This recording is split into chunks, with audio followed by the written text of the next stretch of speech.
Le système scolaire a été conçu pour vous apprendre à être un employé. Quand on y pense, en fait, l'école ne vous apprend absolument rien sur vous, mais tout sur rien. Il a dit au moment où je te paye, tu penses comme un employé. Il a dit c'est ça le piège. Les entrepreneurs travaillent gratuitement.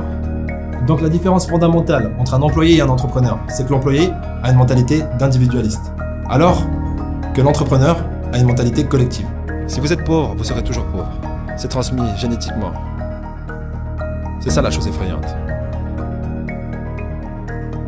Est-ce que les gens riches grincent des dents et disent « Ne leur dites pas, Oui, Robert ». oui. Ne dis pas aux gens ce que tu sais. Laisse les pauvres. Dans cet épisode avec Robert Kiyosaki, l'auteur du livre « Père riche, Père pauvre », vous allez découvrir comment est-ce que les riches deviennent de plus en plus riches et pourquoi est-ce que les pauvres ont malheureusement beaucoup de chances de le rester. C'est parti.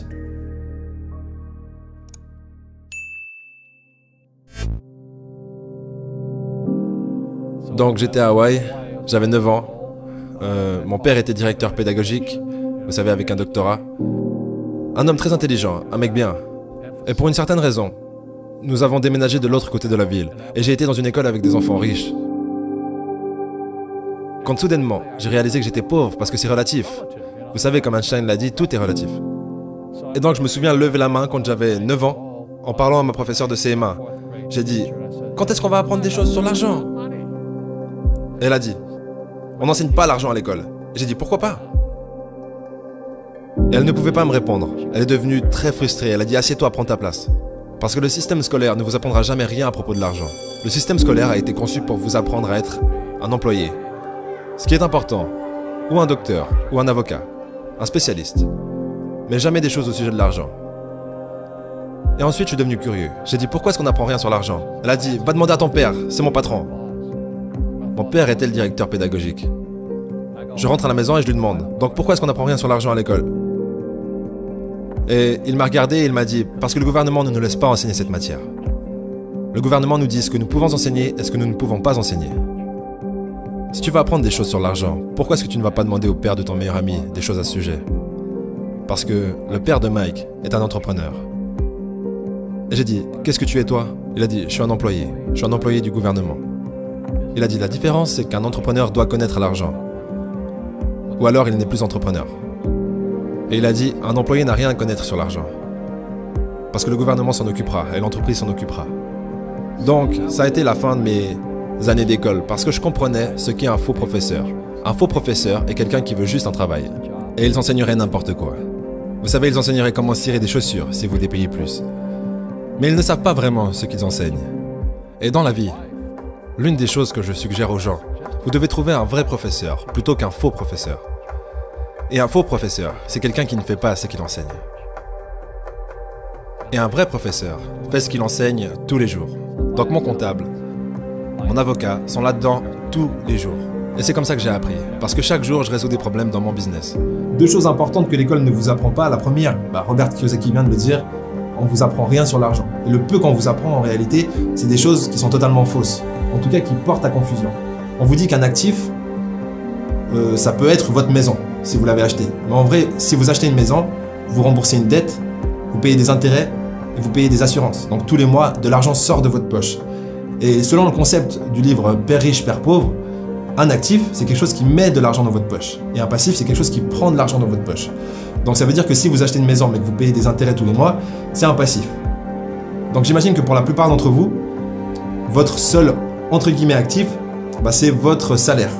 Mais si on y réfléchit bien, c'est aussi un passif sur un élément très important, qui est votre temps. Parce que vous pouvez gagner toujours plus d'argent, mais vous ne pouvez pas récupérer votre temps. Et lorsque vous travaillez dans un job que vous n'aimez pas, pour un salaire, ok, vous avez un actif, ce salaire, mais vous avez un gros passif sur votre temps. Et ça, c'est quelque chose à comprendre, je pense, parce que c'est ce qui m'a motivé personnellement à créer des assets, des actifs, à côté de mon asset qui était mon salaire. La deuxième chose que l'école ne vous apprend pas, c'est apprendre à apprendre. Quand on y pense, en fait, l'école ne vous apprend absolument rien sur vous, mais tout sur rien. Moi, c'est ce que je ressens. Parce que vous apprenez pas à gérer votre système émotionnel, vous apprenez pas à mémoriser, vous apprenez absolument pas à utiliser votre propre système d'exploitation, ce qui est votre corps, votre cerveau. Et du coup, c'est assez aberrant. Comment est-ce qu'on pourrait faire un bon travail en tant qu'individu si on se connaît pas? Et du coup, l'école devra répondre à cette question. Mais malheureusement, j'ai pas encore de bonnes propositions à faire, donc on va juste continuer le débat. Donc la deuxième chose que l'école ne vous apprend pas, c'est apprendre à apprendre. Lorsque vous apprenez, en fait, vous êtes gavé d'informations théoriques, mais que vous ne passez pas à la pratique, en fait, on ne vous apprend pas à faire des choses, on vous apprend à être un théoricien. Et ça, c'est un réel problème, parce que l'école n'est pas là pour créer uniquement des profs, mais aussi des gens qui peuvent créer de nouvelles choses et résoudre des problèmes qui n'ont pas encore été résolus. Donc une astuce, parce qu'on n'est pas là seulement pour se plaindre. Lorsque vous apprenez à faire du surf, vous lisez un livre, comment faire du surf. C'est important d'après d'aller faire du surf. Sinon ça sert à rien. Ça c'est logique. Mais si vous apprenez quelque chose que vous ne pouvez pas tout de suite pratiquer, ça arrive assez souvent. Dans ce cas-là, je vous recommande de jouer le rôle du prof. C'est-à-dire, une fois que vous avez appris quelque chose, allez l'apprendre à quelqu'un. Ce qui vous permettra d'intégrer en fait l'idée que vous savez ce que vous apprenez. Et du coup, vous le savez mieux. Donc j'étais ce gamin, complètement confus. Mais j'ai suivi le conseil de mon père et je suis lentement allé au bureau du père de Mike. Et finalement, avec de la persévérance, mon père riche a commencé à m'enseigner des choses sur l'argent, à une condition. Et cette condition, c'était qu'il ne me paierait jamais. Il a dit au moment où je te paye, tu penses comme un employé. Il a dit c'est ça le piège. Les entrepreneurs travaillent gratuitement. Mais vous savez, malheureusement, les pauvres, comme ça l'était dans la Bible, je ne suis pas vraiment religieux, mais les pauvres seront toujours parmi nous. Parce que ça commence là-haut. C'est dans leurs mots. Et les mots deviennent de la chair. Parce que les riches, les pauvres, la classe moyenne, la pauvreté commence par une attitude fondamentale. Mais quand ils disent « je ne peux pas me le payer » ou « je ne peux pas faire ça », ils s'enfoncent. Ils deviennent ce qu'ils disent.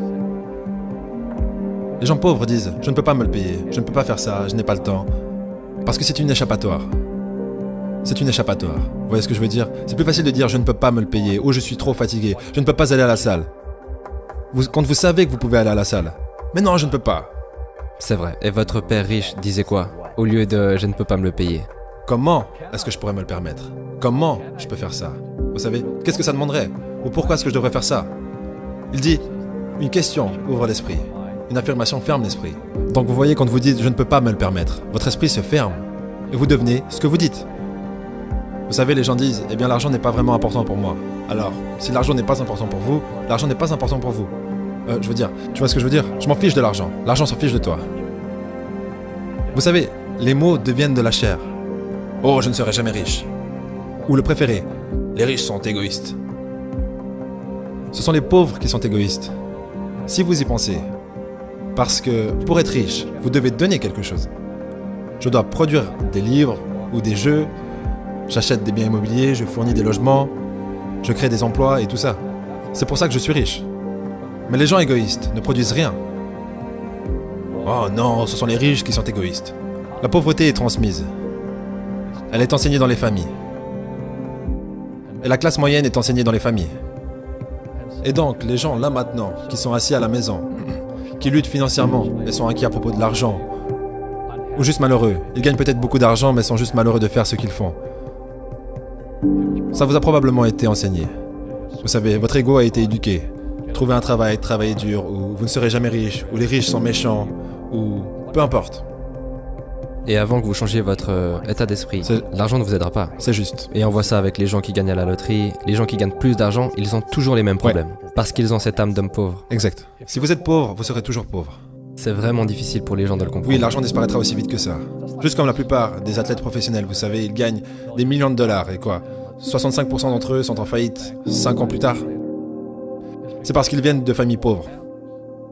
Maintenant, vous leur dites ça, et elles sont très en colère contre vous. Ce n'est pas, c'est la faute des riches. Vous m'avez dépouillé. Le gouvernement m'a dépouillé. Mais malheureusement, ce que M. Lipton disait, c'est transmis génétiquement. C'est ça la chose effrayante. Comparons rapidement la différence de mentalité entre la mentalité d'un employé et d'un entrepreneur. D'ailleurs, il n'y a pas de critique ou de jugement. C'est juste des mentalités différentes. Et je trouve que c'est bien de savoir dans quelle case on se trouve pour pouvoir se déplacer ou apprécier l'endroit où on est en pleine conscience. Donc, l'employé dit que l'argent ne fait pas le bonheur, mais joue quand même à la loterie et travaille principalement pour son salaire. Et apporte en fin de compte de la valeur uniquement à son entreprise qui, elle, apporte de la valeur à sa clientèle. Ce qui est quand même minime. Du coup, ça peut être récompensé par un salaire, mais ça ne va pas pouvoir être extraordinaire. Tandis qu'un entrepreneur, lui, pense à la création de valeur. Donc il pense d'abord aux autres, puis obtient des revenus par rapport à sa capacité concrète, et donc pas théorique, à apporter de la valeur sur le marché et à résoudre des problèmes pour ses clients. En plus de ça, Lorsqu'il grandit, il offre de l'emploi. Donc la différence fondamentale entre un employé et un entrepreneur, c'est que l'employé a une mentalité d'individualiste, alors que l'entrepreneur a une mentalité collective. Vous savez, j'ai eu de la malchance aussi. J'ai eu des crises financières. J'ai eu des gens qui m'ont poignardé dans le dos. Mais tout va bien parce que j'ai grandi de ça. Et c'est ça la spiritualité. Vous savez, les gens qui ont peur de faire des erreurs, comme ils l'enseignent à l'école, ils n'ont pas de croissance. Vos deux premiers business, le business de porte-monnaie était au top et a échoué. Ouais. Et le suivant était au top et a échoué. Mais vous ne seriez jamais arrivés ici n'avais pas échoué. sans ces, entre guillemets, mauvais événements. Devrait-on arrêter d'utiliser ce mot mauvais? Oui, chaque fois. Non, chaque fois que j'ai échoué, c'était genre, bien, ok, qu'est-ce que j'ai appris? Et les gens en général, la raison pour laquelle ils sont pauvres, c'est parce qu'ils n'ont pas échoué. Vous savez, ils jouent tellement à la sécurité. Ils n'ont fait aucune erreur, comme ils l'ont appris à l'école. Ça veut dire qu'ils n'apprennent rien. C'est pour ça que le système scolaire est en fait fondamentalement corrompu. Il est anti-éducation. D'accord. Ne faites pas d'erreur et ne demandez pas d'aide. Et si je n'avais pas demandé de l'aide, vous savez, j'ai mes comptables, mes avocats, mes banquiers et tout ça. Tu sais, je rentre dans le business comme une équipe de rugby.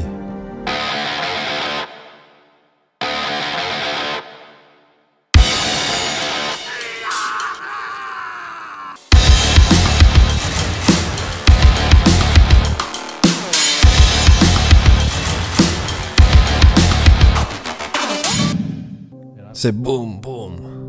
Et en botte des culs. Vous savez, le jeu du business se joue avec des comptables, des avocats, des banquiers, et je déteste le dire, et des politiciens. Vous devez connaître le jeu. Donc ce que je dis aux jeunes, c'est, vous savez, trouvez votre jeu. Donc mon jeu financièrement, c'est le business en numéro 1 et en second l'immobilier. Et c'est pour ça que je ne paye pas de taxes. Et c'est pour ça que Trump ne paye pas de taxes. Légalement.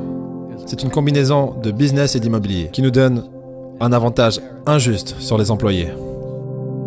Vous savez, Einstein a dit que l'imagination est plus importante que la connaissance. Mais la connaissance renforce l'imagination. Et c'est ce dont la plupart des gens manquent. C'est de la vraie connaissance du business. Comme la comptabilité. Vous savez, comme les dettes, comme les taxes. Vous devez connaître ces choses, mais ils ne l'enseignent pas à l'école, à personne. Donc aujourd'hui, quand les gens me demandent ce que je fais, ils me connaissent en tant que l'auteur de Père riche, Père pauvre. Je dis juste, je joue au Monopoly. Donc je possède des serres, je possède des grands hôtels, je possède des puits de pétrole, des cours de golf, des business. Je joue juste au Monopoly. C'est tout ce que je fais. Je n'ai pas besoin d'un travail, je n'ai pas de retraite, je n'ai pas besoin de retraite. Je ne veux pas que le gouvernement prenne soin de moi. Mais je ressens la responsabilité sociale d'enseigner. Vous voyez, les gens me disent, pourquoi tu donnes pas de l'argent aux pauvres? Le seul problème avec ça, c'est que ça crée plus de pauvres. Donne un poisson à un homme et il pêche, il mange un jour.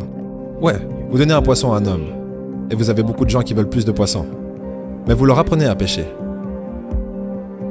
Est-ce que les gens riches grincent des dents et disent « Ne leur dites pas, Robert ». Oui. Ne dis pas aux gens ce que tu sais.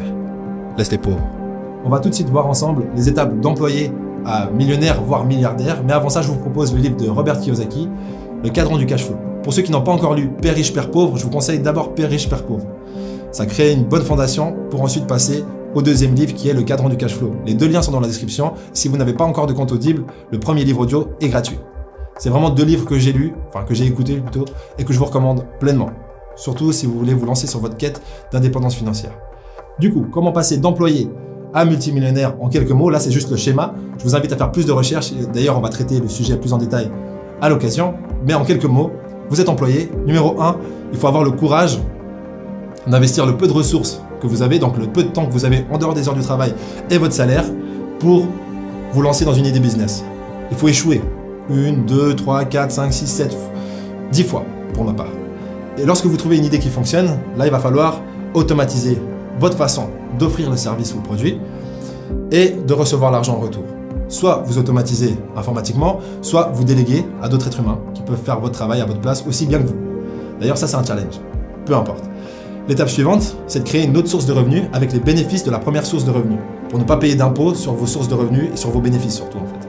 Du coup, vous créez une deuxième source de revenus, une troisième source de revenus, vous investissez tous les bénéfices pour l'entreprise et lorsque vous êtes prêt à passer à l'étape suivante, vous investissez les bénéfices de vos trois sources de revenus pour contracter des dettes. Parce que vous ne payez pas d'impôts sur les dettes. Et du coup, vous investissez dans l'immobilier. C'est plus ou moins ce qu'a fait McDonald's. Ils vendaient des burgers et ils faisaient des bénéfices. Ils réinvestissaient des bénéfices pour contracter des dettes immobilières, donc des hypothèques, dans des immeubles où ils créaient d'autres McDo.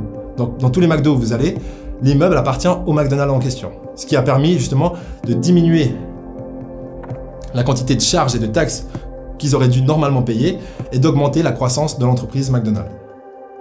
Donc je vous souhaite plein de frites, plein de burgers, plein de coca. Et moi je vous dis au prochain épisode. Ma mère voulait que je sois un conducteur de camion. Parce que ça voulait dire que j'allais gagner 24 000 $ par an si j'allais à Truckmasters.